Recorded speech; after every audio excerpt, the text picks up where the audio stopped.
اور یہ آیت اسی کلام میں ہے جس کلام کی نسبت یہ جلسہ ہو رہا ہے، جس کلام کی نسبت دستار ہونی ہے، جس کلام کی نسبت ہم آئے ہیں، جس کلام کی نسبت آپ بیٹھے ہیں۔ یہ دین کی باتیں ہیں، کتنے ہم خوش نصیب ہیں، اللہ نے ہمیں آخری پیغمبر کی امت میں پیدا کیا ہے۔ کاش کہ ہمیں یہ سمجھ میں آ جائے کہ اللہ نے ہمارا کتنا بڑا مقدر بنایا ہے، کتنا اچھا مقدر بنایا ہے۔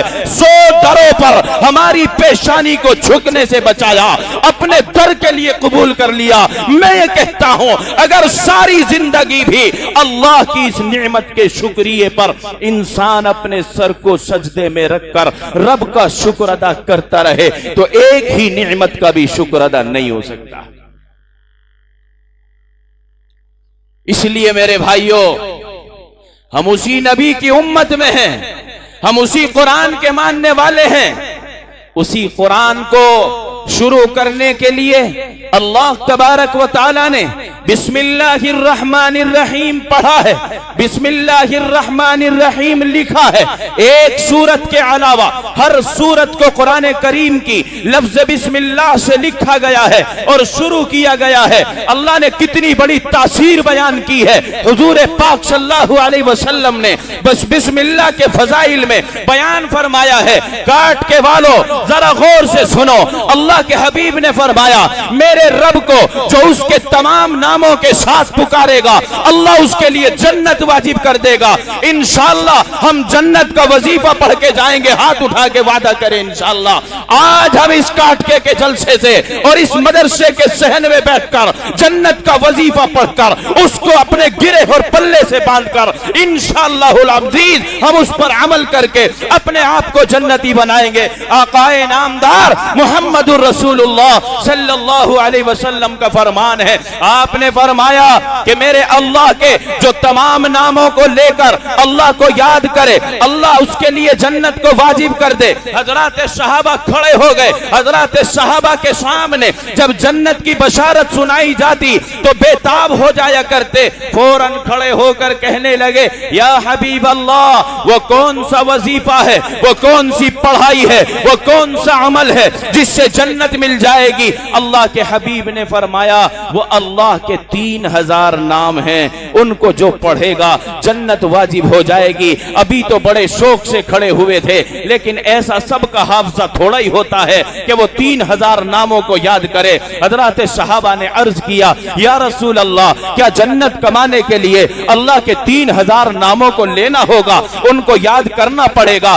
آقا نامدار نے فرمایا نہیں نہیں، 3000 ناموں کو یاد کرنا نہیں ہے، ابھی مجھے اور آپ کو تو اللہ کے 3000 ناموں کے باروں میں بھی سن کر کے یہ شک ہو رہا ہے، ہم نے تو سنا نہیں ہے۔ اللہ کے تو 99 نام ہیں، کل 99 نام ہمارے سامنے آتے ہیں، لیکن آقا فرماتے ہیں میرے اللہ کے 3000 نام ہیں۔ میں بتائے دے رہا ہوں، ہر جلسے میں اس بات کو دہرا رہا ہوں، کاش پورا قرآن تو ہم نہیں پڑھ پائے، کوئی ایسی آیت تو ہاتھ لگے، کوئی ایسا وظیفہ تو ہاتھ لگے جس کو پڑھ کر ہم جنتی ہو جائیں۔ تو انشاءاللہ آپ نے وعدہ کیا ہے، آپ عمل کی نیت سے بیٹھے ہیں۔ اللہ کے حبیب نے فرمایا میرے اللہ کے 3000 نام ہیں، گن کے بھی بتا رہا ہوں کس کس طرح ہیں۔ بات ذرا تیزی سے نکلے گی، جتنا تیز وقت چل رہا ہے اتنی تیزی سے بات نکلے گی، ذرا توجہ رہے گی تو سمجھ میں آئے گا۔ اللہ کے 3000 نام ہیں، 1000 کا علم، 1000 ناموں کا علم اللہ تعالیٰ نے صرف فرشتوں کو دیا ہے۔ 1000 ناموں کا علم اللہ تعالیٰ نے آدم سے لے کر آخری پیغمبر تک تمام انبیاء کو دیا ہے۔ 300 نام توریت میں ہے، 300 نام زبور میں ہے، 300 نام انجیل میں ہے۔ آپ میتھ جاننے والے ہیں، 2900 ہو گئے ہیں، 99 نام قرآن میں ہے، 2999 ہو گئے، ایک نام باقی ہے۔ یا نبی اللہ وہ ایک نام کون سا ہے؟ آپ نے فرمایا اس نام کو نہ فرشتوں کو بتایا گیا ہے، نہ جناتوں کو بتایا گیا، نہ ملائکہ کو بتایا گیا، نہ انبیاء کو بتایا گیا، نہ توریت میں ہے، نہ نہ زبور میں ہے, نہ انجیل میں ہے, نہ قرآن میں ہے. پھر یا حبیب اللہ وہ ایک نام کون سا ہے؟ سبحان اللہ کہہ لیجئے.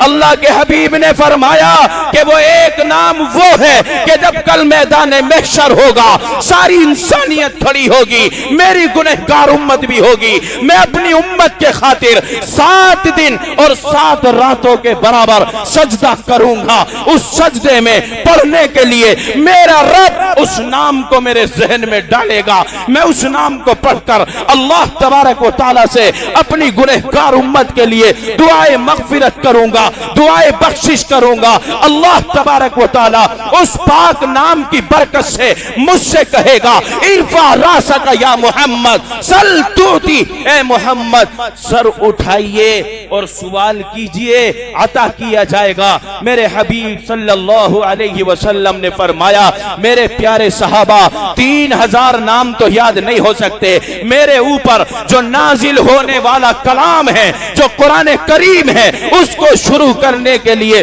اللہ نے جو بسم اللہ لکھی ہے اس میں میرے اللہ کے کتنے نام ہیں بھائی؟ بسم اللہ کی پوری بسم اللہ کے اندر کتنے نام ہیں؟ کتنے نام ہیں بھائی؟ بسم اللہ کے اندر اللہ کے کتنے نام ہیں؟ جملے 4 ہیں لیکن اللہ کے نام تو 3 ہیں نا. اللہ, الرحمن, الرحیم. نبی نے فرمایا کہ جس نے ایمان کی حالت میں 1 مرتبہ 100 مرتبہ نہیں, 1,00,000 مرتبہ نہیں, 1 مرتبہ اخلاص نیت کے ساتھ خالص اللہ کو راضی کرنے کے لیے بحالت ایمان بسم اللہ کو 1 مرتبہ پڑھ دیا تو گویا ایسا ہے کہ اس نے اپنے رب کو 3000 ناموں کے ساتھ یاد کر لیا.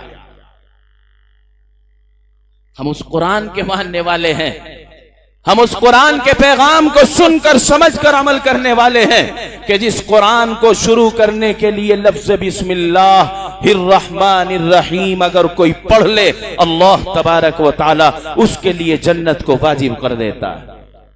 کیا یہاں کوئی چھوٹا بڑا ایسا ہوگا کہ جس کو بسم اللہ یاد نہ ہو؟ سب کے یاد ہے, لیکن یاد ہونے سے فائدہ کیا ہے؟ آج کل تو نوجوان سونے کی حالت جب ہوتی ہے تو کان میں آٹو کٹ, بلوٹوتھ, موبائل سینے پر ہے اور ناٹک چل رہے ہیں اور پھر کہتے ہیں کہ ہم عاشق محمد ہیں, ہم عاشق سنت ہیں, ہم عاشق رسول ہیں. واہ تمہاری عاشقی پر, تمہاری کون سی عاشقی ہے, کون سی دیوانگی ہے, کون سا پاگل پن ہے؟ شریعت کا تو پیغام یہ تھا کہ جب سونے کے لیے لیٹے تو تیری زبان پر آخری لفظ اللہ کی تعریف کا ہو. یہ شریعت مطہرہ کا پیغام تھا. اللہم بسمی کا اموت و احیا, اپنے پاک رب کا تذکرہ کر کے سو. یہ بھی ہو سکتا ہے کہ سوتے کا سوتا رہ جائے, اٹھنے کا موقع ہی نہ ملے. میرے حبیب نے فرمایا کہ اگر دعا پڑھ کے سو گیا اور اسی رات میں موت آ گئی, فرشتے غسل دیں گے, فرشتے جنازہ پڑھیں گے, فرشتے کاندھا دیں گے, فرشتے دفنانے میں شریک ہوں گے, اللہ اس کے لیے جنت کو لکھ دیں گے. اور پھر اگر کوئی نیند سے اٹھا, جیسے کہ ہم روزانہ اٹھتے ہیں تو اٹھنے کے بعد یہ سونے سے جاگنا نعمت ہے, میرے حبیب کی پھر یہی سنت ہے. فرمایا کہ اٹھتے ہی پھر تمہیں پڑھنا ہے الحمدللہ, تمام تعریف اس ذات کے لیے ہے, احیانا جس نے ہمیں زندہ کیا, بعدما اماتنا ہمارے مرنے کے بعد, یعنی نیند کو سونے سے تعبیر کیا ہے. گویا کہ سونا ایک مرنے کی صورت اور حالت ہے اور مرنے کی شکل ہے, پھر اپنے رب کی تعریف کرنی ہے. لیکن آج تو سنت طریقے کو ہم نے اپنے گھروں سے نکال بھگایا ہے اور پھر بھی عافیت اور بخشش کے طلبگار ہوتے ہیں. اس لیے بڑے افسوس کے ساتھ کہتا ہوں, گنہگار ہیں. انسان کے اندر اللہ نے گناہ کرنے کا مادہ رکھا ہے, رات اور دن گناہ کرتا رہتا ہے, لیکن جیسے گناہ کا مادہ رکھا ہے ایسے ہی اللہ تعالیٰ نے قدم قدم پر معاف کرنے کے ہیلے اور بہانے بھی بنائے ہیں. یہ کتنا بڑا عمل ہے. سب ایک مرتبہ پڑھ لے بسم اللہ الرحمن الرحیم. اب ہر سب نے اپنے اللہ کو 3000 ناموں کے ساتھ یاد کر لیا ہے. انشاءاللہ اپنی زندگی میں معمول بنائیں گے اٹھتے بیٹھتے لیٹتے جاگتے کسی سامان کو اٹھاتے، اللہ کے حبیب نے فرمایا کہ اگر کوئی اپنے گھر میں داخل ہوتے وقت یا اپنے گھر سے نکلتے وقت تعویذ لینے بھی تو آتے ہو کہ کاروبار نہیں ہے، کام نہیں ہے، جو کچھ کماتے ہیں اٹھ جاتا ہے، برکت نہیں ہے، مولانا صاحب ذرا کوئی ایسا نقش ہو، کوئی ایسا تعویذ ہو، اور منہ رگڑتا آ رہا ہے، ابھی فجر میں وضو کی توفیق نہیں ہوئی، 8 بجے اٹھا ہے اور چہرے کو رگڑتا ہوا مسجدوں میں امام صاحب کے پاس، مدرسوں میں ذمہ داروں کے پاس، قاری اور حافظ اور مولویوں کے پاس، جی کوئی ایسا تعویذ اور نقش دو کہ جس سے کاروبار میں برکت ہو اور ترقی ہو اور پھلے پھولے۔ ذرا اس سے یہ تو پوچھ لے کہ فجر کی نماز بھی پڑھی ہے کہ نہیں ہے، کہ جس فجر کے بارے میں اللہ کے حبیب نے فرمایا رکعت الفجر خیر من الدنیا وما فیہا، فجر کی 2 رکعت نماز دنیا اور دنیا کے تمام ساز و سامان سے کہیں زیادہ بہتر ہے۔ عشاء کی پڑھ کے سویا نہیں، اٹھ کے فجر کی پڑھی نہیں، تعویذ اور نقش و نگار لکھوانے کے لیے کہ کاروبار میں برکت ہو اور سارے بچوں کو خوشی ملے، عیش و عشرت ملے، تو یہ لائن چینج ہے۔ اگر فجر پڑھ لی ہوتی، صبح کو